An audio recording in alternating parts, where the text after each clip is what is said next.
Hello, everybody. Hello. Welcome to our makeup session.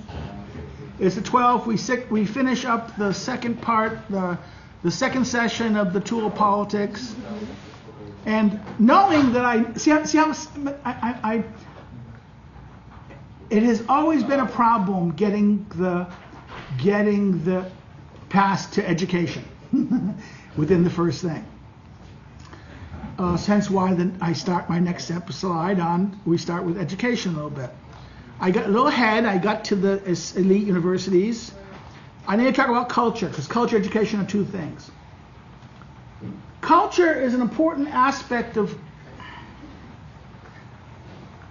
culture is an umbrella term, we say, right? It even says it right up here, the umbrella term that encompasses social behavior, institutions, and norms found in human societies.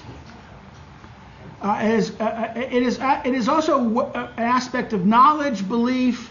It's knowledge. It encompasses knowledge, belief, arts, customs, habits, capabilities, habits of individuals in these groups. Culture, as he says here, is originated from or attributed to a specific region or location. In other words, it's of a people. Culture is always of a people. Now, to understand the word culture, it comes from the word cultivate, the ground, to cultivate, to nurture, to grow, right? Culture is understood as the cultivation of a people's identity as a people. The study of culture really only emerged in the 19th century, middle of the 19th century. In fact, the study of the science of culture is a German science.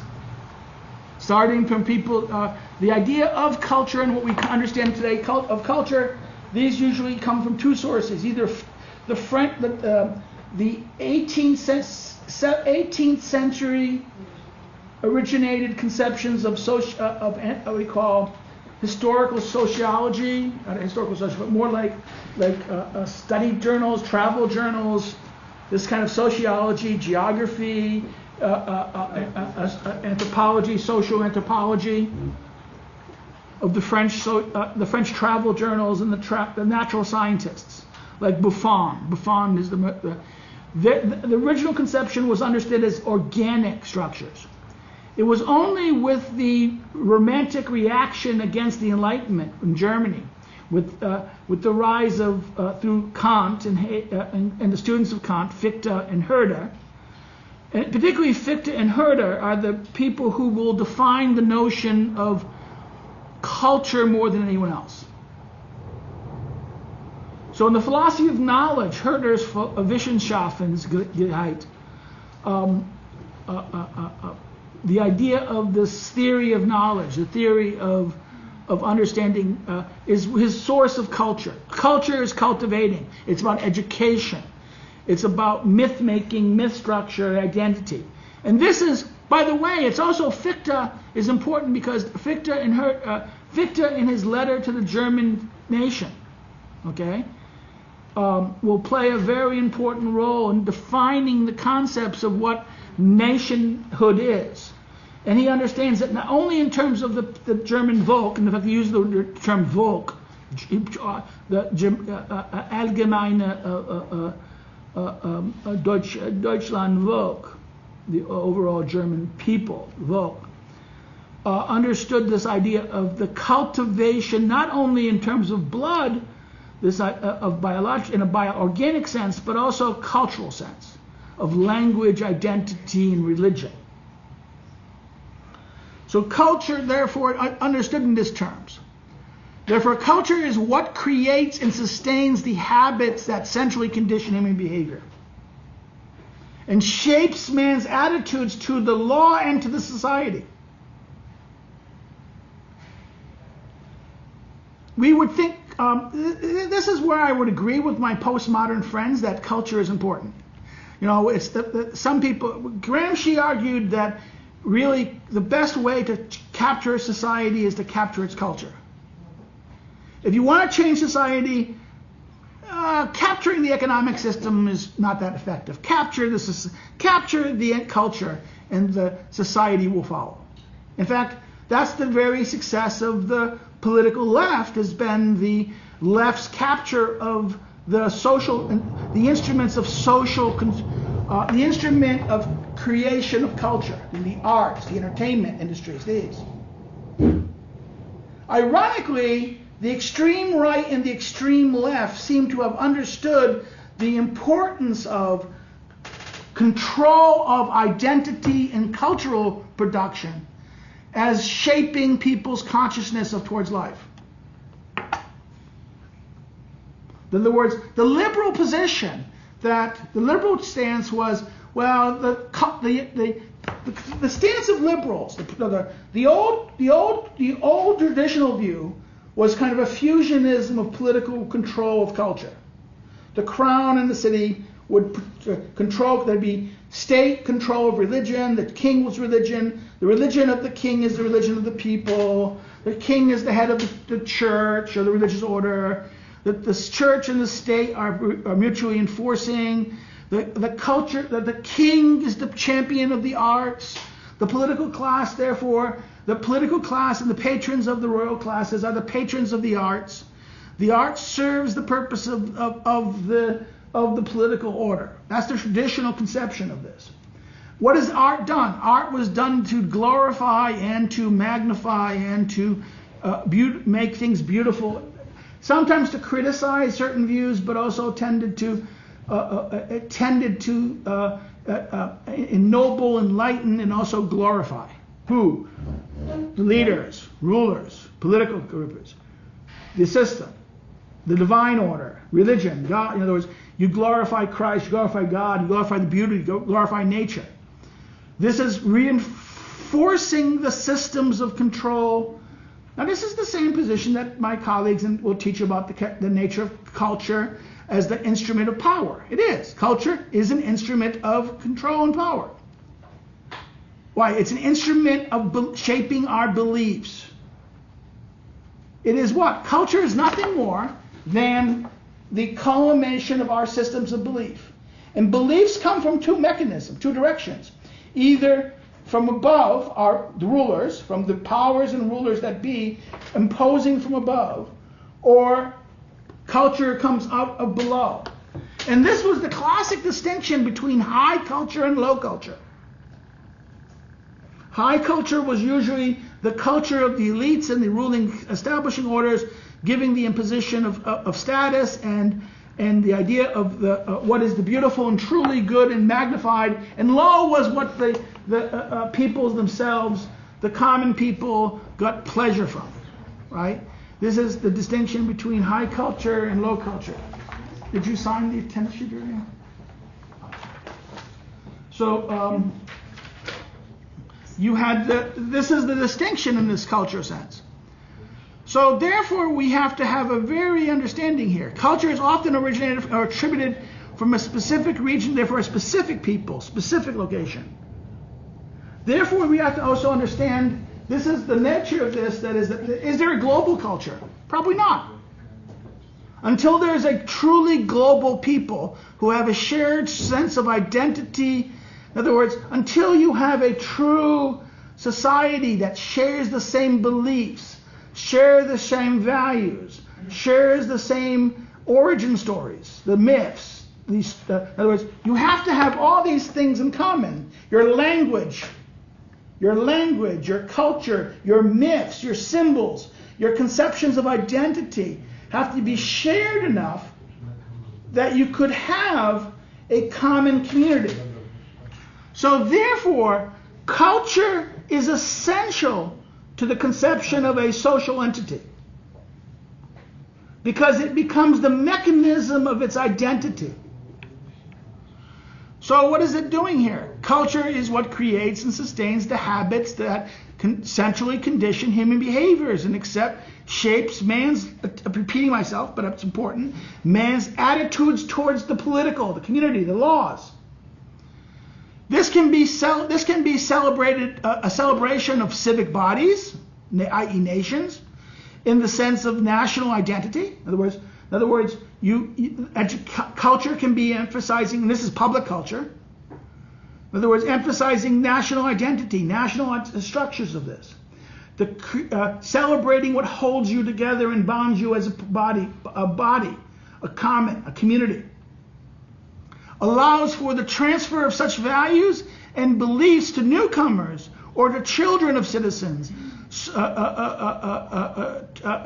there is a continuation of the overall life and way of life that shares and shapes a given political community. In other words, perpetuation of identity. That you have a shared identity, the future, in other words, it's the mechanism of memory. It's the social transferring of memory from one generation to another generation. Yes, in fact, this is a famous line from Burke, that yes, society is a contract. Society is a contract. It's a contract between the living and the dead, and those who are yet to be born. It is not merely a contract among the living. It's between those who are living amongst themselves, also from those who have died, who come before you. The failure to remember the past, the failure to respect your heritage, or your identity of what you were, means you've lost your sense of your future. In fact, those who forget their history are condemned to repeat it, as commonly the common statement is. In other words, the surest way to keep a people controllable is to destroy their history, their identity, their past. By making you forget your history, you forget who you are, and by forgetting who you are, you forget what are your interests and what you want, what you value, what is most important to you, and therefore you're easily manipulated by other forces who unlike you, know what they are, know what they want. So therefore, this is what we have to understand. It allows for the transfers of values, like it says. It shapes the identities. It passes memories. It shapes the memories. And therefore, those who control it, those who create it. This is what there's a joke. Percy, the great English poet, made the claim that poets are the truest legislators. Nietzsche himself says the artist is the godlike creature who creates the world. The Greeks understood this. Homer, it was the myth makers are the creators of worlds. They often, Homer and Hesiod often gave the mythic constructions that defined how people understood their world. Now, in the modern world, we don't believe our myths have what has replaced our myths and our myth structures? Religion, and then now, but then religion. Now we can say the rise of Christianity replaced myth with religion, but this was still kind of within the realm of myth. It didn't understand itself as mere myth, but it still it acted as and worked as myth acted. Now we've replaced it with a science. The new myth, the new religion, is science and humanity. A secular religion, an ideology. In other words, what has replaced religion is now ideology, secularized religion. Ideology of science and the self-creating will. The modern radical liberal position of the self. Liberalized, the free, the radically autonomous self that is completely self-creating and self-identifying. But ironically, this is the most dangerous creature because they are alone, as Tocqueville argued that, Tocqueville in Democracy in America makes a very dangerous warning that radical individualism is this isolation of some self that denies you all the intermediating structures that allow individuals to coordinate with each other to stand up to collective power. In other words, the individual, the single atomic individual collectively makes mass society.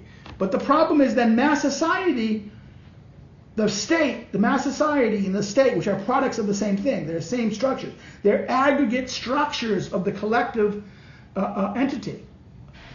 But what happens is those structures confront the individual will, and the individual will is powerless to do anything against them.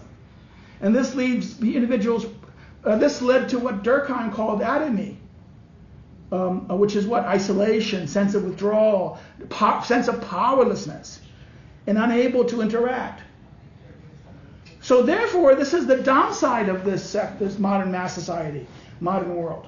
The modern mass society, yes, we have the ability of aggregated large structures of power and wealth, but the downside is that all these intermediating structures have been removed because they were creating inefficiencies to create these larger systems. But once you have the larger system, the individual is so isolated and alone. Yes, the system is more effective and more efficient and more productive, but the individual is left isolated, and when he is no longer of merit to the system, what happens? In other words, your value is only how. In other words, you're in an advanced societal system. The use of every part is its effectiveness in delivering the goods that the collective wants, the system wants. What happens when you no longer serve an interest? You're not a service provider, you're not a means provider, you're not a deliverer. What happens when you become redundant to the system? You're useless. Now the system might not eliminate you. It might even give you comfortable living, but you're useless. You have no product, you serve no use. You have no purpose in the system. And you realize you no longer have value in the system because you no longer are productive and you're no longer serving. And your influence in the system is nothing. Your overall sense, this is that atomy, this is that isolation and the social problems. So when people feel like that, what happens? They turn to drugs, escapism, alcohol abuse. This is the problem. You see all the social pathologies of this. So therefore, they also turn to entertainment. Entertainment is an aspect of culture, right? Arts are the major part of culture. Entertainment can serve as education. It can serve as a civic. Education is manifold. We talked about. We talked about education's role. Entertainment serves roles. And entertainment can serve as education, a form of education. It can reinforce civic identity. It can promote certain policies or political organizations or parties. Propaganda. Come on. What do you think Teflon is doing? Teflon is KO. 24 hours KO advertisement. Media entertainment. Your entertainment is advancing political agendas. Carefully critique. I find it ironic that one of my colleagues thinks Blue Bloods is such an authoritarian show where if you look closely at all the values being advanced in it is progressive liberal. In other words, even things that the left thinks are coercive and showing of patrimonial and things like this are actually themselves advancing progressive liberal viewpoints. One only has to look at the entertainment of the 1950s. Now, I always love this. My left-wing colleagues look at Lieber to Beaver, look at Dr. Welby, the entertainment of the 1950s, and they see hegemonic right-wing America. And I argue, boy, you misunderstood. That's all the values of 1950 television was pushing progressive liberalism. Adam 12, equality above the law. We shouldn't have, real Nazis are bad. You shouldn't be targeting people for race crimes. In other words, go look closely at the TV of the 1960s and 70s, and you will see the common message is that of the social left. Why? Because the left has always controlled media and culture. Because the capitalist system, and yes, the capitalist wants to make money, but does the state really control? Unlike authoritarian countries where the state controls the media, the American government does not dictate what is shown on television. Does not tell policies. So who creates the policies? The corporate boards. But do the corporate boards really care about these things? No, they only care that makes money. So who ultimately did you sign? Oh, yeah. Thank you. Who ultimately becomes the defining of what is shown on the show? Well, the producers and these people who will get the production boards to agree to it. Who are these producing boards? Come on. Come on. Yes, Me Too. Who's the biggest nasty person of that brought down in Me Too? Come on. Weinstein, right? Is Weinstein a right-wing political activist? No. He supported the Clintons, Obamas, the left. What kind of movies he promoted and funded?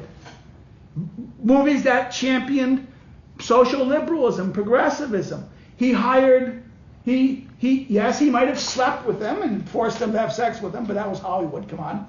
That was the reality of Hollywood always, right? This was the casting couch was a political reality. It was used by the left as an instrument of power, okay? Yeah, was it right or just or correct? Hell no. But was it a reality of how the game was played for over 60 years? Yeah. And by the way, who were the people always in Hollywood? Who tended to be actors in human history? Conservative peoples or people who were rebels and outliers? Rebels and outliers. Human history, the theater actors, people who entered the theater arts tended not to be producers of society, traditional characters. They tended to be social outliers. The theater was always seen as a corrupting influence. This is why the Puritans banned theater in England. And that's why the term banned in Boston. Local communities would ban theater operations. Remember, the First Amendment didn't apply to local communities and states. It only applied to Congress. It was only through the 14th Amendment and then the courts acting in the 1950s and 60s, starting in the 30s, 40s, but starting in the 40s, 50s, and 60s, the liberals and liberal activists turned to the federal courts to have community standards be thrown out to allow the free expression of ideas, First Amendment. So therefore, this is the role of culture in this situation. Culture can be a tool of political actors. In fact, trust me, you don't think children cartoons shape their political attitudes? All of your generation has been brainwashed through the child cartoons you will watch for issues of environmentalism and social justice. You don't think the childhood cartoons didn't shape your views about the environment and social attitudes? That no state control over this was at all? In other words, this is ironic. Think about this. No political democratic control was exercised over the people who shaped the idea systems that influence the future. So if a revolutionary cadre controlled the means of production of art, yes, capitalist culture, but if you control the capitalist culture through the capture of the instruments of art and culture, you can shape the future. Gramsci is right here. But the easy solution to this is, who proved Gramsci wrong? Mussolini. Because what happened to Gramsci? Died in prison. How do you defeat the Gramsciists? Pinochet, Franco. That's the danger. See, the only way to fight that kind of system is this kind of revolutionary structure. If you can't fight it democratically. You can't defeat Hitler democratically. Hitler and the Gramsciist left will win because they will use democratic means to destroy you. The only means you have is authoritarian means to survive, to counter it. Therefore, you are always, this is one of the dangerous things about politics. Your enemy can force your hand of how to effectively respond to them. If they're playing one way, if you don't play in a way that effectively responds to them, you lose. In other words, being the nice guy always is a wonderful thing, but if you don't fight the enemy on the battlefield that the enemy has chosen, you will lose. You can be a beautiful loser, but you will still lose. The question is how much the cost of losing is. Is the cost of losing minimal? You don't think it's important? That's the irony of the 1980s American right, the Ronald Reagan right. They didn't think the left controlling arts and entertainment and media was going to affect society much. They thought, okay, let the left control the universities. Because after or later, the adults, when they graduate university, they have to get a real job and they'll grow out of it. How wrong were they? How wrong were they? Because what happened was the products of the left-wing university entered into all factors of society. And people so shaped, all of a sudden, all the sectors of economy, business, management were now functionally staffed and controlled by people shaped by the modern liberal leftist university. So by the 2000s and 2010s, what happened? Your hiring boards of all your management firms were hiring women's studies degrees to be what? What do you call it? ESG? What is these special degrees, these programs on social justice and equity, environmental care that you have to do for businesses to get loans and get points for? Hence why you get people, graduates of these things, get hired in marketing firms to do social justice marketing. That led to the infamous Budweiser commercial that led to Budweiser losing $1.2 to $12 billion? So this is the danger of culture in this sense. Sports are a form of culture. Sports is teamwork. Now, what is one of the most Sports is also very important of culture because why? Sports and recreation activities allow for citizens' outlets to not only enjoy and stress reduction, but sports and competitive recreation also offer mass entertainment as well. But I would even ask another thing. Sports also offers people the ability to build social capital. Anglo-American sports, okay, I hate to say this, Anglo-American culture and European culture are completely different on sports. Anglo-American culture, every school at every level, all the students have access to sports, both on school and after school. Everyone has access. They play in some level of sports. Some won't. Some will refuse to. Some can't. But there's in-school activities, school-sponsored community activities, and social community-based sports activity. Amateur leagues for every age group, including adults. Then there's school teams. Every school will have their teams in baseball, basketball, football, soccer. They'll compete statewide. There'll be state championships.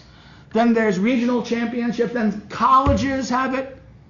Does Washington University really have its basketball team that plays every other basketball team in every other state university? Oh, we don't want that. We have specialty schools. You see, your culture separates athletes from regular society. You separate in other words, you segregate and separate. Who become the leader? See, how do you become leaders in American culture? Go look at who becomes the leaders, who starts businesses. There's a correlation. If you look at American high school graduates and participants in high school and university sports, only 5 to 10% of all student athletes go on to professional athletes. Where do the rest of them go? They become politicians. They become businessmen. They're the sources of leadership. What does that competitive athletics tell you? It teaches you how to cooperate and achieve collective goods. How can a group work together and learn how to cooperate to achieve a collective benefit, a collective goal? You don't think that applies in business, teamwork building, and knowing how to motivate others to do things? I mean, I hate academics. Academics look at athletes as dumb jocks. I hate to say it, dumb jocks are better organized and better cooperators than your academic. Your typical group of academics are a bunch of cats who refuse to cooperate and could not collectively do something effectively. Okay? There is practical. To be a good athlete requires very practical skills of judgment, measurement. Now the question is, can you also learn them to have the proper temperament and personality to be a good leader? That is what the role of education should be. But no, modern educators look at Polish higher sports education is what? They send them to a sports academy, and you're in a sports academy. Do you learn about leadership in English, Polish literature, or any real knowledge that helps to build their character and build their development as a human being? No. They just learn how to play sports better and better and better. Therefore, they're not designed to be leaders. They're just designed to be tools that the society can use to entertain you. That's all. So again, this is the purpose. We have to understand, what is the purpose of sports here? It's to entertain and to report the regime. Entertainment, thus, we talked about this. And now economics, okay, this is economic statecraft, my God. Economics is one of the most important tools of political activity. Why? Economic statecraft uses economic means to pursue public policy. Foreign aid, trade, policies governing international flow of capital can be used as tools, right, of statecraft, but also can be used domestically too. In other words, resources. My God, if your country doesn't have resources, you're fucked. If you can't produce jobs to occupy people or provides living ability. So look, what are the resources your country have? It's what? Economics is what? Looking at the resources you have and managing them in order that they're productive to allow the society to prosper and to survive and to prosper and to grow. So what are you have mineral resources, energy resources, things that produce energy, labor resources, bodies of people and labor resources.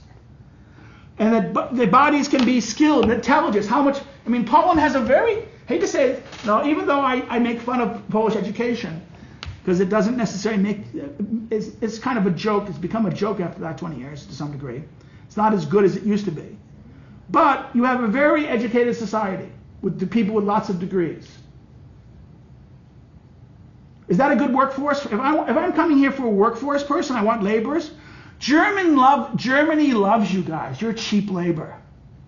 You're very cheap, very high-skilled cheap labor, who they want to keep you cheap so that the Germans can be rich off you. You're a very good workforce, good slaves. No, you can't be manager. No, German has to be manager. You can't be a competitor.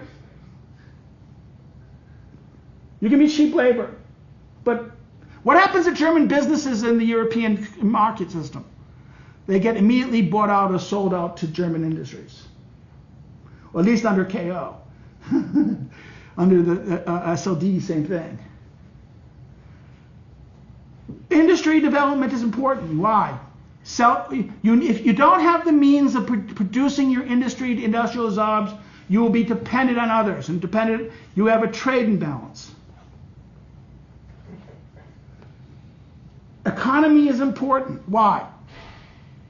It is the mechanism that the system survives. A state needs to ensure that the resources are available, that industries flourish, that you produce energy, you have enough energy at a rate and price that the society can afford. Does that mean state control over everything? Hell no. But the state necessarily has to think about these things. Why? Because, I hate to say it, if there are lots of unemployed people, what kind of political parties do unemployed people vote for? Extreme left and extreme right. In other words, as an unemployment will grow up, and if wages go down or buying power goes down, the two big parties that will regain power in Poland is somebody right of Confederacja. The extreme right of Confederacja will grow. And who else? The communist, the hardcore left party will grow. Lewica. Not Lewica. See, Lewica is full of other, Lewica doesn't represent the true hard working class left, the poor. It represents really university types, university professors and pink-haired people and other types like that, okay? You understand it? Go look at who's in Lewica today versus who was in the social left of 30 years ago, and you'll see the difference between it. You'll see a communist left emerge back in Poland. A working class, skinhead-led, angry, working class. And if the Green New Deal happens, your farmers will become the biggest supporters of the neo-Nazis or hard anti-foreign parties. It will go either extreme left or extreme right. Why? Because the farming will die. Once you have the Green New Deal, they'll destroy the farming classes. Why? Because they're going to import all your food from Ukraine and Africa. Why? Because of carbon emission rules. You understand the problem of that? So what happens when the farmers don't have farms anymore? They're angry, unemployed people who are bittered and have the means and the instrument to... angry people go to extreme parties. This leads to political instability, and therefore the political systems become unstable. This is the nature of political life. So would a wise economic policy produce policies that destroy the industrialized labor force, or if you're an agrarian society, do you destroy the agrarian society if you don't have economic industrial jobs to move them towards?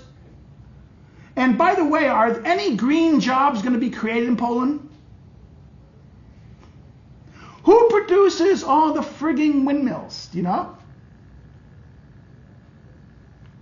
I do. Germany and Sweden. Are they going to be sent here? Are they going to move those jobs to Poland? Where are all the electric batteries produced? China. Are they going to move the production of electric batteries to Poland? So all your workforce, what happens to it? Your highly skilled, overskilled workforce. What is it doing? What is it producing? Oh, do you want these tanks to be built in Poland? Does the government really want these new? You would want to build the tanks and build the equipment here in Poland. So you want Hyundai to come to Poland and start building those, producing the K2 tanks and the artillery platforms and the armored personnel carriers and the new rifle systems. You want production. Those are jobs. Working class people have industrial jobs, and industrial jobs are what productive enough that they are able to pay for families and the middle class is not the rich intellectual. The middle class is the laborer who's able to afford a house and to afford the conditions of a house. Very soon, with the new environmental law, none of you are going to be able to own a house anymore. Half the people who own apartments now under the new environmental law that's coming will be forced to sell their houses because you can't afford the cost of making your house green compliant. This is the consequences. This is why are they doing this? This is the consequence of economic policy and the effect of, silliness on political decision making. Now, diplomacy. But one of our members said that those people can take a loan and just use this loan to make their house environmental friendly. Yeah. Okay. What banks are going to give it to them? I don't know.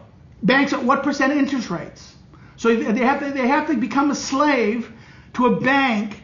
Basically a bank owned by Germans and Frenchmen. So you have to get in debt to a bunch of wealthy German banks. And I mean, come on, wasn't that the whole problem of Greece bailout? The Greek economy had to become enslaved to German banks to pay off debts to German businesses. Okay, my God, I sound like a left-winger, don't I? I sound like a Marxist, don't I? I'm not a Marxist. I'm furthest thing from a Marxist, okay? But I'm a realist. The purpose of a society, of anything, economic policy is always independence. To be free, not to be a slave, not to be made someone dependent. If you become so indebted, people who are indebted cannot have autonomy to make choices. They can't buy a house. How many of your generations are going to be able to afford to buy an apartment? With inflation going as the way it is. And the government complained about the last government inflation rate. Current inflation has kind of increased. So in the next 4 years, it's going to be higher than it was under the previous 4 years, right? So when you're ready to buy a house, 10 years from now, when you're ready to buy an apartment, will you be able to afford an apartment? Particularly in Warsaw. Warsaw, what is it? My wife's apartment that she bought for $100,000 zloty, is now worth 550,000 zloty for the same 20. And this is Bilani, so the same 28 square meters. You see what's happening here? Is a stable middle class possible with that situation? No. Therefore, that economic reality is going to shape the kind of politics you have. You understand what I mean by this? The economy will shape political choice. The economic options of your population, the options they have available to them, will determine things. And the state political actor needs to understand this in order to effectively do this. Look at this. Capital markets, monetary system, aspects of industrial production, resource management, both natural and which also on the human, which means the human beings and the things humans make, including intellect, ideas. Human capital is, capital. Capital is what? The physical material goods, the minerals out there, the things found on the earth, but also what? Labor. Physical labor bodies. But also what else? Your brains, intellectual labor, concepts, ideas. One of the greatest books people should read to understand capital is Hernando de Soto's Mystery of Capital. What makes capital valuable? Capital is all these things only become valuable when you can turn it into money. So you can exchange it at different levels. Ideas. If your property, if you can't claim your property, one of the biggest problems in Poland, how many people are living in property that the question of their property is questionable? How many buildings in Warsaw that no one knows who they own them? Because of the question of possible 1/3 of the you'll see buildings in Warsaw that are empty. Empty. Why? Because the question of ownership is, well, we don't know who really owns them. During communist, but they can't sell it. They don't want to. There's no reason for the state to do anything with it, and the state doesn't want to get sued in international court. So we're just second of all, do you know how much? I know 1/3 of all the apartments in Warsaw are empty. You know why?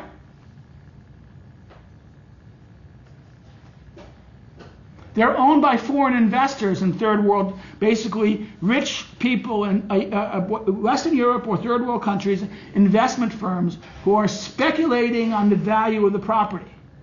They invest it, they don't rent it, they're just holding it as a commodity, hoping to eventually sell it to some other party. They place share. It's a investment opportunity, capital investments thing, that one bunch of millionaires share to other bunch. It's transferred. They're being transferred by every day, every apartment thing, 1/3 of them are being transferred globally to another set of buyers. All owned by giant hedge funds and merchant companies. All because why? Because the speculative market of current value of the rent is this way. What happens if tomorrow a government says, sorry, we're seizing all these properties and we're distributing them to we're going to have a lottery. We're going to give these apartments to families who put their names in for a lot. And you stupid foreign businesses, fuck you. They'll scream and yell, but do those companies have armies to go invade you and stop the Polish government to do it? They'll get the EU to scream at you, but with 1,500 new tanks, I think the Polish government could knock out the Germans easily in a fight. Modern Germany is not old Germany. I want to scare you a little bit. You know, modern Poland is going to be a different Poland. Now you know what, I like it, but you are more likely to be the Poland of your ancestors, the Hussars, than the Poland of your grandparents. And Germany is more like the Germany today is not the Germany of 40 years ago, 50 years ago, even 60 years ago. It's more like it's not even like Prussia. Prussia doesn't exist anymore. The engine that created modern Germany doesn't exist. Germany now is Bavaria. And was Bavaria any a threat to anyone? Was Bavaria ever a military threat in the 16th century to anyone? No. It was conquered by everyone. The spirit that made dominant Germany, was Prussia. That's gone. Ethnically cleansed, first by Hitler, then by the Soviets. Where is modern Prussia? It's mostly now today either Russia or Poland. And the Russian part is a piss hole filled with gangsters and prostitutes, Kaliningrad, and nuclear waste. whereas Gdansk and that region is one of the most economically prosperous parts of Poland, right? Who's the new Prussia? So these are the resources. Diplomacy, I'm not going to get. Diplomacy is a pain in the ass. Why?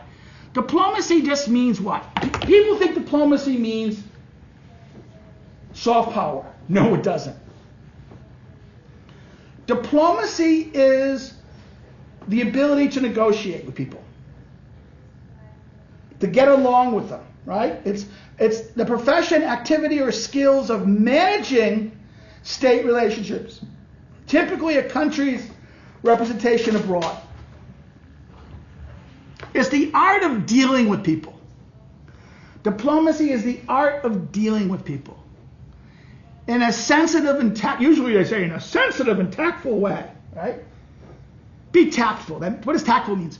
You know, I'm a New Englander. New Englanders are blunt people. You had a rough night, right? And I come to see you next morning. Oh, you look horrible.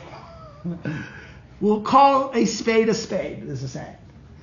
Calling something what it is, aloud. That's not tact. Tact is saying, oh, how was your night? And look, you look like you had a difficult time. You're not saying you look horrible. Someone who's sick, oh, you're not feeling well. That's tactful way. How sick are you? That's the blunt way, right? Tactful is sometimes, you have to understand, when there's times to be tactful and times to be blunt. It's a strategy. When you're dealing with people, you have to know it's like card playing. When do you bluff and when do you threaten? When do you mislead? When do you bluff and when do you there's two ways of bluffing. The first bluff is I'm hiding something powerful. The other bluff is I'm hiding weakness. And the real thing is, I know you think I have a tell. I know you think I have a tell. So I'm going to manipulate my tell to get you in a situation to hurt you the most.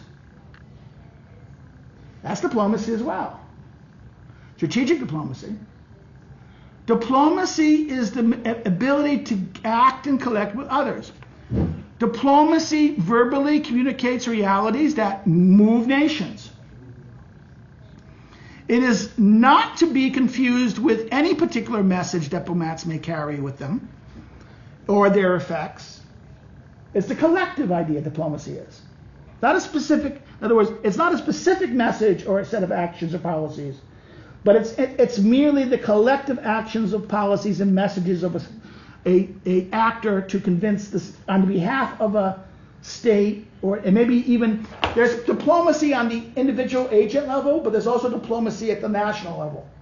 That states send signals. Okay. Now, while military actions, not to be confused with war, physically communicates a government's wishes by trying to sweep away resistance. In other words, get the U.S. military flying B-52s over the Arctic, or now over the Baltic. Is this an act of war? Is it diplomacy? Yes. In other words, diplomacy is not merely the act of diplomats talking. It's the acts states do, including use of military force, as symbols of saying, okay, there's going to be consequences. If you do this, this is going to happen. The use of military units, the deployment of military units are as much an instrument of diplomacy as it is as are sending diplomats. Sometimes it's going to be more. In other words, sending 100,000 troops to a country is more likely to prevent a military action than any number of diplomats going there talking. There's a funny episode in Yes, Prime Minister, the British comedy of 1980s, when there's a story about there's going to be a coup d'etat and Yemen is going to attack a British colony, a former British colony, and that and everyone knows it, and they're not going to. The state, even the foreign ministry, the ministry doesn't want to do anything about it. They're turning a blind eye to it because the contracts with the country are more important than the invading country promised them that. And the Soviets were going to give them, and the country involving is Yemen at the time, which was an ally of the Soviets. So therefore, the foreign ministry was going to do nothing about it. But the prime minister is angry that this is going to happen. And the Americans, he hears from the Israeli ambassador, well, if the Americans don't care what you're going to do, the Americans are going to invade. The Yemenis invade that island. They're going to invade a British Commonwealth state. Therefore, the Queen will be embarrassed, because this is the story of Grenada. Again, the Americans invaded Grenada, liberated. The Grenada had a coup d'etat in 1983. A bunch of radical leftists coup d'etat Grenada, and that the Queen, the British, did nothing about it, because it's a Commonwealth country, and we don't want to interfere with Commonwealth affairs, because we have all these ex-slaves there, and we don't want to deal with it. What the Reagan administration did, it invaded the country. Hi there. We don't have class today with you. Oh, okay. Okay. I did not get. Okay. I have some problems with my email, so I didn't get it. Okay. So send me an email. We have class next time after the break. Okay. Okay. Sorry. So see you. Remember next week. It's not next week, but the week after 6. After the break. Okay. Thank Okay. you. Sorry.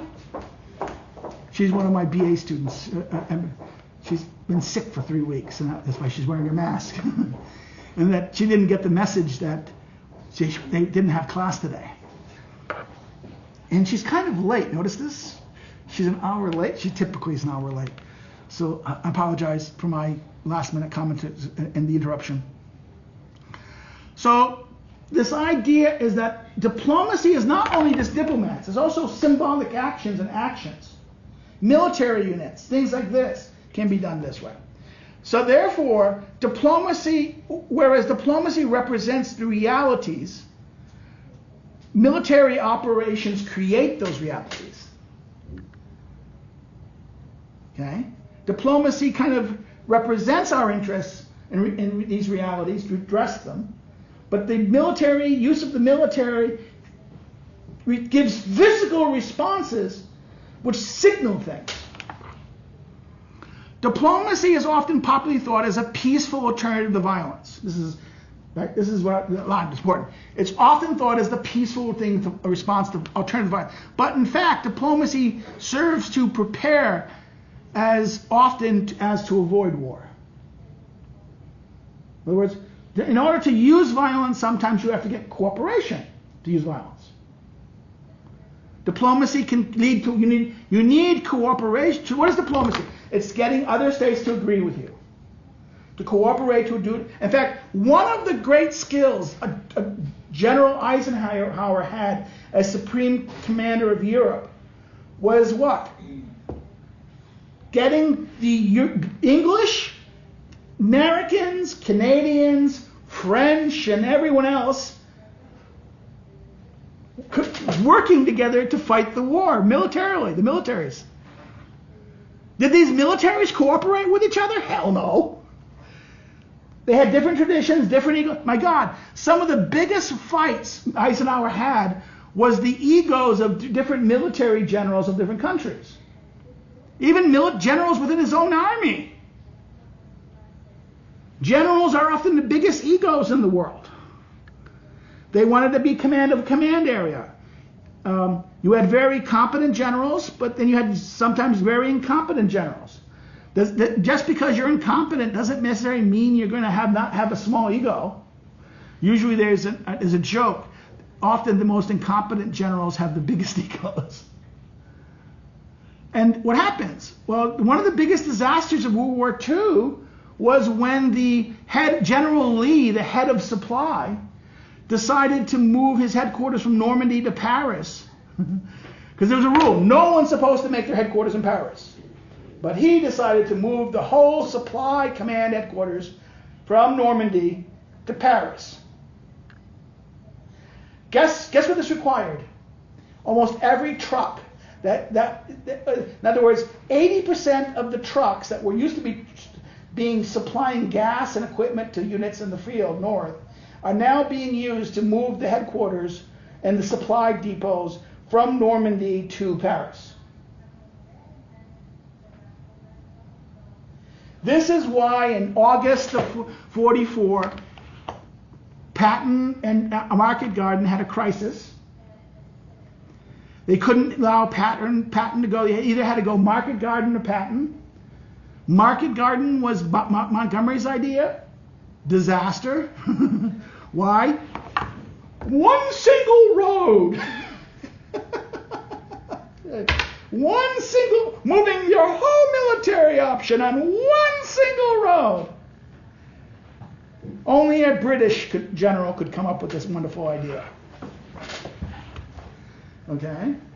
Why is this dangerous? Because the Germans were easily able to cut off slow the road down, and therefore the British paratroopers at Arnhem were left unable to defend. And by the way, the Germans decided, it wasn't the normal units, the Germans decided to wrest an SS Armor Corps from Russia in Arnhem for rest. So you had a combat-hardened SS armor regiment in Arnhem. So oops goes, they even knew if the British had cameras catching this, and they opted, well, let's not stop the plan. We have a plan, let's go with it. So diplomacy is also military operations.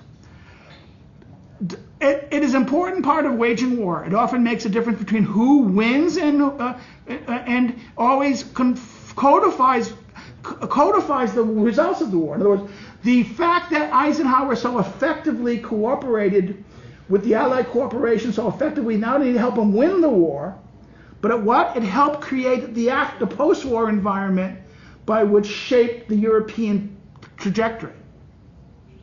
It created NATO.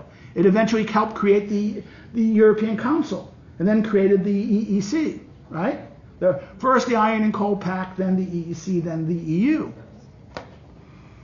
Again, diplomacy is the verbal representation of compelling international realities.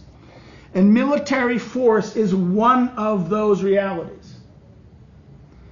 Diplomacy is tied to, but not limited to, negotiating and bargaining, threatening, signaling your actions or intended actions, signaling your things, words, actions, behaviors that will cause you to act hostilely to those who do or say those things. In other words, you signal, you do this, I'm going to go after you. I signal the things, words, actions, behaviors that will cause me, the actor saying this, to act hostilely to you. I give warnings. You give warnings.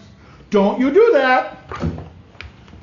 If you do that, some bad things will happen to you. That's diplomacy as well. Threatening, signaling. It deals with helping others, usually outside actors, know what you want from them, specifically or in general. In other words, you need to be able to cooperate. You need to know. You have to. Okay. One of the hardest things to do to cooperate with people or work with people is if the leader doesn't, or the people you're coordinating with don't tell you what they want. The worst boss you'll ever have will be the boss who doesn't tell you his expectations but expects you to do them anyways. That's a horrible leader. Why? In other words, he doesn't know what he wants, but he expects you to know what he wants. He doesn't communicate effectively. In fact, he's the opposite of an effective. He actually does not tell you at all what he wants. In fact, sometimes he will mislead you, thinking that he wants something that he really doesn't want. And you have to guess what he wants. And then he will scold you when you don't deliver what he wants. Okay? That's disastrous. That's bad leadership. That's bad statecraft also. You need to know, countries need to know what their interests are, what they want. They need to signal what the costs of things are, so other countries can know that there's going to be a cost for violating them. One of the biggest mistakes that Obama did was the stupid frigging red line.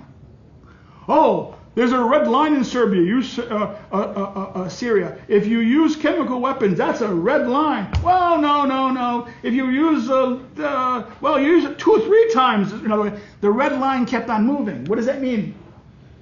No one took you seriously. If you use there's a saying. If you make a threat, execute the threat. If you say I'm gonna do something to you, if you make a threat and don't back it up, you look weak, and in fact they will ignore you. Like, come on, look at the stupid judge in the current trial in New York. He said, Trump, you don't want your tweet, gag order, I'm going to punish you. I'm going to fine you. So Trump's attitude, okay, here's $1,000. Okay, here's. In fact, someone said Trump should give him $10,000. Here's $10,000 for my next 4 or 5 contempt acts. And so then one woman goes, I'm going to throw you in jail. Really? Throwing Trump in jail right now will be the best political win for Trump possible. He will win 40 states.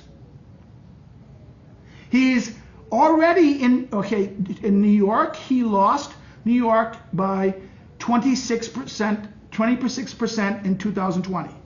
Right now he is 6 points behind. 6 points behind in New York. The margin of error is plus or minus 5%. So he's really possibly, in fact, Hillary was technically ahead by 5-10 points nationally in the 2016 election, like 2 points above the national average. Trump constantly underperforms the average by 6 to 8%. So whatever average, add 6%. So even in that score, Trump probably could win New York. New Jersey, Maine, New Hampshire, California, where he was 36% behind, 10 points behind. By the way, with that number alone, you know how many, if Trump does only lose California by 10 or 12 points only, you know how many Republican House seats he just gained in California because of that? 12? How many Republican seats in New Jersey and New England, Northeast? If he wins by the margins he's doing now? The House of Representatives, the Democrats are like 3 to 5 votes from winning the House. If there's any coattails, and Trump is able to also elect Democrats on his wing, Republicans on his wing, tails, you will see, my God, it will be the largest Republican swing since, my God, 1994, even 2008. No, 2014. So therefore, you look at this as, my God, this is huge swings. So therefore, this is a very important thing about diplomacy in that sense. Diplomacy, be careful. You have to promise people you're going to do something. You have to be acting on it. You have to understand the consequence of your action. What is going to be the effect of it? Now, this leads us to the infamous hard power, soft power problem, right? We talked about it earlier. Coercion is internal, external. Internal, it's law enforcement's maintaining of civil peace. External, it's war. Remember the famous line by Clausewitz, war is politics by other means, right? What does that mean? Killing people. Military action or the threat of military action. In zones of hard power, it's land, sea, air, cyber. This is force, right? We're talking about force. The means of the use of force will depend on the resources you have to provide as the instrument. So land, military, land, sea, space, airspace, cyber. I mean, today, cyber war is a real thing. Why? I mean, when a Chinese hacker, a Russian hacker, hacks the electric power grid or kidnaps it for like 6 months, what happened in 2020, right when Biden became president in 2021, the Chinese hackers captured, hijacked the Atlantic power grid for 6 weeks. Why didn't the United States retaliate with nuclear strikes? I would have. I would have said, China, stop it. You have 72 hours to stop it, or our submarines will retaliate. This is an act of war. You don't do it right away, but saying it's an act of war. We don't like using nuclear weapons, but trust me, you have a nuclear weapon, you better be able to use it. The failure to use nuclear weapons has been one of the biggest problems, because why? Everyone's afraid to use it. What? Is it true that China has this doctrine that they won't use their nuclear weapons before anyone else uses nuclear weapons? They're terrified because they know if they use their nuclear weapon, first of all, they don't know they'll hit anything.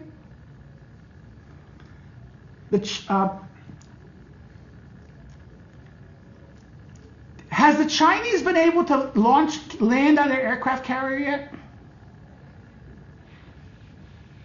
The answer is no. They can launch airplanes off their aircraft carrier, but they haven't had, the attempted successful landings have never been successful. They always crash land on the deck. Okay? Or the plane flew off the deck. Okay? They have these wonderful carriers, but they haven't mastered the art of the. Do we really know? Okay. Did the Russians ever hit targets exactly when they launch a bomb? When the Russian missiles, do they accurately hit the targets they target? Never. They're usually hundreds of meters off the target's destination. Okay. When a U.S. missile hits a target, what do they hit the thing they hit? Target? Yeah. By how much? 2 centimeters. Our nuclear weapons can target precisely and hit, and this is known for 30 years now, 40 years, okay, 50 years in fact. Where did the Chinese get their nuclear? Where did the Chinese get their targeting systems from? Russia. Their tank system. How Russian tanks are doing in the current battlefield? If I'm so I'm a Chinese. I'm looking at this from a point of view of actually Chinese military is mostly imitation Russian crap, not stealing Russian ideas and imitating them. Yes, and getting some American stuff and stealing them too, but usually 20 years late. Am I really afraid of Russian missiles? No. Russian nuclear missiles are more likely to blow up on the ground and radiate the Russian people than get anywhere near the American population.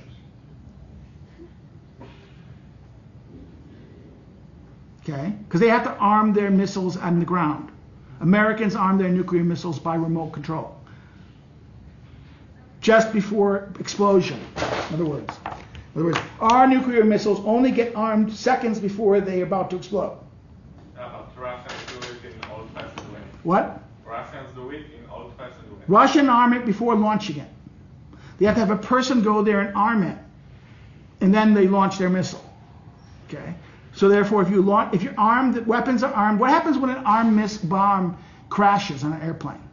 It blows up. Or an armed nuclear bomb explodes on the platform. You have a nuclear bomb, and you have 40 nuclear missiles nearby. Okay. Just remember, all that radiation from those Russian missile sites are going to come this way. China, my God, China, all their missile arms are right in the density population zones. So therefore, Russians, as anyone who's read the Russian report, the only winner of a nuclear war will be the United States. Why? Because American urban society, yes, American cities are exterminated, but America can survive in the the rural regions of America will survive, perpetuate, and reestablish dominance. The Russians said this, that the Russians never really, the KGB and the current Russian regime has always argued Russia, only winner of a nuclear war will be America. Why? Because they will the only country that will survive intact. In other words, they will be destroyed, we'll lose 200 million people, but the remaining part of America will prosper. And by the way, the rural America, who's more American? Rural America or urban America? Who are going to be the warriors in the future? Who are the warriors now? Rural America, urban America? Who has more of an American identity? Rural America or urban America? So if the only place that survives in America are the rural regions, will there be an America in the future? Will there be a Russia in the future? Think about this. Rural Russia or urban Russia? Where is the Russian identity really held? Urban Russia. The peasants don't have any identity. They'll tell whatever their masters tell them. China, same thing. You wipe out the urban city areas in China, in Russia, in Europe. What happens? Whoever the new local elite that comes in power will shape you. So that's the dirty little secret of don't say this too loud. I mean, I don't want to get in trouble by saying this, but that's the reality. This is why the Russians never fought. No one wanted World War. There's no winner about nuclear war than a decentralized socialist society. I'm not a prepper. I don't want a war, but that's the reality of war. Let's talk about this. This is like the last thing regarding war. There's a connection between ends and means that determine actions. War is military operations tailored to achieve one thing, your preferred peace. The purpose of war is not war. The purpose of war is achieving your peace. The peace that benefits you best. Therefore, what was really wrong with the stupid war and terror?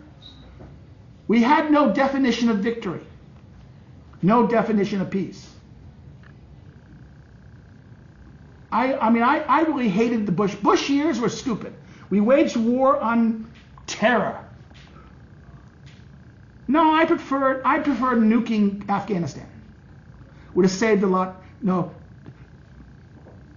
5 nuclear devices in Afghanistan would have sent a signal. You didn't have to send 20,000 Americans to go waste their time for 20 years to get a sense of betrayal that is equal to the German soldiers after World War I. You don't think the 20 years of American sacrifice in Iraq and Iran are not going to create extreme anti-governmental backlash in America that produced groups like the Nazis and the communists in the 1930s, 20s and 30s Germany? The sense that you've lost your buddies and friends, all of it was for nothing, so that the Taliban can get back in power? You don't think that's going to have political consequences in America? You're stupid. You don't send people to die. Particularly, the argument was, there's a great episode of a person of interest in the first season, where the character John is talking to this guy who's robbing banks. He's ex-GI. Because the bankers own everything. I might as well. And the bankers are talking, saying, well, you volunteered. It's the knowledge economy. Well, I'm sorry. We died for you. We died. The terrorists wanted to destroy your nice, comfortable way of life. They wanted to destroy the market. They purposely... Osama bin Laden and that crowd purposely did the target they did, the towers and Trade Center, to destabilize the global economy, to destroy global markets.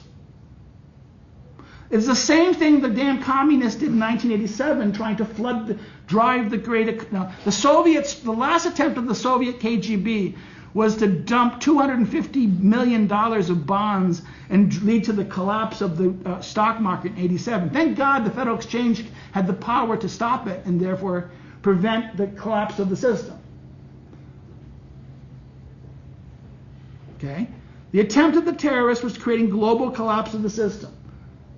All these soldiers, all these working class kids who are suckered into joining the army from rural parts of America, whose economies have been destroyed by the various investors and bankers, you don't think that's going to create political conflict in the future in America? So no, there's consequences to these things. War needs to be, insofar as military operations is crafted as to bring desired peace, does it qualify as an act of war as opposed to senseless violence? I would argue, the beginning of Iraq was great. The first, after we defeated the regime, what we should have done is simply handed over Iraq to the exile groups and let them rule, and then pull our troops out. Yes, they would have been brutal monsters, oppressive Sunni thugs, as bad, little nicer than Saddam, but not as sadomasochistic as Saddam, but no Democrats. But they're going to be our friends, our thugs, not controlled by Iran.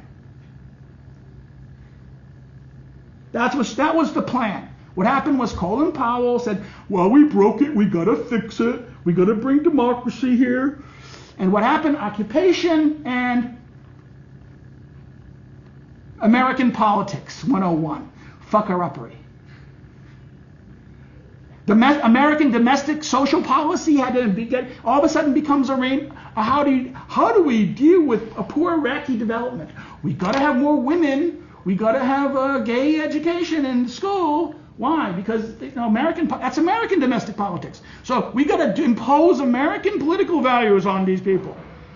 Well, I'm sorry. In Afghanistan, is this going to work? Is this going to lead for the average Afghani to favor democracy or anything? No one who knew anything about this thought this kind of things are good ideas. But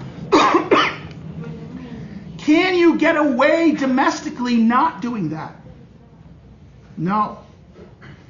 In other words, you couldn't win politically domestically by not allowing those policies to become directed in the military. In other words, your social policies will be forced on your military. And what will happen is your military will suffer. And as you're willing to pay the consequences to avoiding those issues, this is the great line. Only from the perspective of peace do you desire its possible identity to stand in the way. In other words, what gets you to the victory you want? The people, the institutions, the things, the removals of which will give you the peace you want. In other words, what will give you the peace? What has to be, what stands in your way? What peoples, what institutions, what things, their removal will give you the peace you want. Only once you have figured that out, does it make sense to think of whom to kill and whom to destroy, and then sequentially ask, what will it take to do it? And think of these things sensibly. Here, but once war starts, right? The killing starts. Your options. Once the killing starts, your options get smaller, not more. That's why at the beginning of chess, there are 1 trillion possible combinations. But after the first 10 moves, the number of possible combinations only revert to a couple hundred. Once the killing shots, your options get, and they become 2. Victory or defeat. And this is why it's so important before war to calculate what will it take to pay the price for victory and whether you're ready or willing and able to pay it. If you're not willing to pay the price of victory, don't go to war. It's every gambler. If you can't afford to lose, you can't afford to win, don't play the game. If you're not, this Machiavelli said, you should avoid fights, even by negotiating preemptive surrenders. If you're not willing to pay the price to defend yourself and to achieve victory, surrender. Keep your forces out of sustaining the conflicts that can't handle and avoiding things. Intelligence, this is clearly, we'll end here, intelligence is what? This is information processing, collection, spy work. This is something I actually know about, but I'm not going to tell you about it. You can go check out the videos, check out the thing. Intelligence is spycraft, but it's also information collection. It's boring. Real spying is boring. It's just finding information, collecting information, understanding, informing your political leaders the knowledge they need to make the best decisions. But there's also other counterintelligence, catching the spies, turning the spies. I mean, one of the best ways, why do you think during the war on terror we kept these people in prison so long? We used to kidnap known terrorist groupers. We disappear them for about a long time. Guess why are we keeping them in the hole? We're not getting information from them. You know what you're doing? I replaced them. This is something the Soviets did, too. Replace them. We find a person who looks like them, we'll do plastic surgery, or just looks like them. They've been gone for something years. They know everything about them, and you put them back in the organization, and now your guy is in their agency sending us information. Now, we're too nice. The Russians would kill the guy. Americans don't kill him. We just keep him in black holes someplace. Okay? And then once the war or conflict ends, you can release them. Now they'll get scream and yell human rights and things like that. But that is how this is counterintelligence, this is counter-operations. Intelligence is all about operations. And by the way, the secret thing is intelligence is not that important. The best intelligence agency was during the Cold War was the KGB. The Russians lost. If in having the super best intelligence agency, then the Russians should have won the Cold War. They lost. And they will win in the long run. Why? Because they demoralized the Western world. In other words, all of this Western ideas of our faculty here are just basically Marxist ideas that the KGB, through active disinformation, demoralized the West into achieving, and therefore they created, in other words, therefore they will win eventually, but the Soviet Union will long cease to exist. The best tool of the Soviets was their active measures and demoralization campaigns. There's wonderful YouTube videos by Yuri Bezimov. I advise people to watch them. He's an ex-KGB officer who specialized in demoralization. He will tell you, this was interviewed in the 1980s.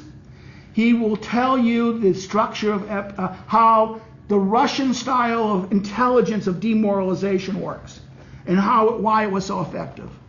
But in reality, intelligence agencies have failures, massive failures, 9/11. And I will end there. I say watch active measures of Bezimov. Last but not least is communication. Communication is internal communication within the system, external communication without the system. The effective leader is a communicator. Communication is always about the question of within a structure to communicate, to the society itself to communicate, and then the internal operations. Now, I have this map. I give you this whole map here. You can download. You can go check out the PowerPoint on Classroom. But here's the famous map. This is the networks of how communication operates. These are all the actions of communications. In other words, it's the ruling to the government and the structure, to the society at large, in the outside world. The outside world to the society, the outside world to the government, outside world to the ring parts.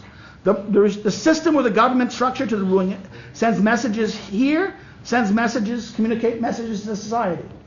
In other words, all these interactions and connections of messages and information, communication are signals of information. And what communication is, all political rule is effective communication. Either trying to group people to cooperate together, signaling systems of diplomacy. Diplomacy is the way of collecting of signals and symbol information. Intelligence is collecting information. It's sending and collecting of informations and symbols and signals, and trying to understand the meaning of it, and to convey the meaning of it. On that, we're dead. I'm 2 minutes over. I apologize. We start. So I thank you. Have a good day. Have one. Bye bye. See you.